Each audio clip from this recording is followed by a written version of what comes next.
மீட்பெரும் சகாயருமா இருக்கிற இயேசு கிறிஸ்துவின் நாமத்தில் யாவருக்கும் அன்பின் வாழ்த்துக்கள். இந்த மார்னிங் மன்னா என்ற தின தியானத்தின் மூலமாய் இந்த நாளிலே உங்களை சந்திப்பதில் மிகுந்த மகிழ்ச்சி. கர்த்தர் இந்த நாளைக்குரிய வார்த்தை விசுவாசம் உள்ள ஜபம்.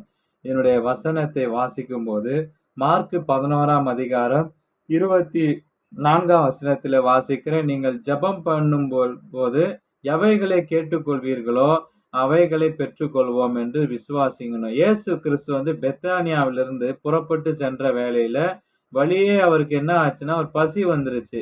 அவன் இலைகளுள்ள அத்தி மரத்தை பார்த்துடுறாரு. ஆனா இலை இருந்தா கனி இருக்கும் அவரு நினைத்து அவர் பக்கத்துல அருகில் போறாரு. ஆனா அவருக்கு அந்த அத்தி மரத்தினுடைய கனி எதுவுமே இல்லாததுனால அந்த மரத்தை பார்த்து இது முதல் அந்த மரம் ஒழுங்காலும் ஒருவனிடத்தில் கனியை புசிக்க கடவன் என்று சொன்னாராம். அடுக்கடுத்த நாள் அதே வழியே அவர்கள் கடந்து சென்ற போதுதான் சீஷர்கள் அந்த மரம் அடியோடு பட்டு போயிருந்ததை கண்டார்கள். இதை கண்ட பேதுரு, ரபி, இதோ நீ சபித்த அத்தி மரம் பட்டு போயிருந்தது என்று அவர் சொல்லுகிறாராம். இங்கே இயேசு கிறிஸ்துடைய நோக்கத்தை பார்த்து சொல்ல வேண்டும்னா அந்த மரத்தை அழிப்பது அல்ல, ஆனால் இந்த சம்பவத்தின் மூலமாகத்தான் நாம சீஷர்களுக்கு விசுவாசத்தினுடைய முக்கியத்துவத்தை உணர்த்தவே அந்த நிகழ்வை பயன்படுத்தினவர். எப்போதெல்லாம் இயேசு தான் உங்களுக்கு சொல்லுகிறேன் என்று உரையாடலை அவர் துவங்கினாரோ அப்பொழுதெல்லாம் அவர் ஒரு முக்கியமான காரியத்தை கூறப்போவது தெளிவா இருக்கிறது.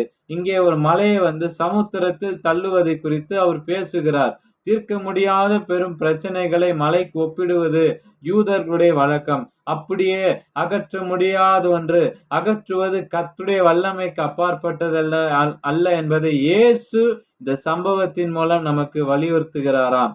விசுவாசமுள்ள ஜபம் அவரது வல்லமையோடு நமக்கு இணைக்கப்பட்டிருக்கிறது. ஆனா அரைகுறை ஜபம் நமக்கு பலன் தராது. ஆனா தேவனுக்கு சித்தமானா நடக்காதையும் தேவன் நடத்தி காட்டுவார் என்று நாம உறுதியோடு நாம் விசுவாசித்து நம்ம தான் ஜபம் பண்ணணும்னு சொல்லி இந்த வார்த்தை மூலமா பகிர்ந்து கொள்ள கர்த்தர் கிருபை செய்தார். ஜபம். ஆண்டவரே இயேசுவே, இலைகளுமா இருந்த அத்திமரம் சடிதியில் பட்டு போயிருந்து எத்தனை ஆச்சரியம்! உடைய வார்த்தைக்கு எவ்வளவு வல்லமை உள்ளது என்று விசுவாசிக்கிறேன். என் மலை போன்ற பிரச்சனைகள் அகற்ற உம்மால் கூடும் நான் விசுவாசிக்க கிருபை செய்தருளும். ஆமேன். Have a blessed day. God bless you. கர்த்தர் தாமே உங்களை ஆசீர்வதிப்பாராக. ஆமேன்.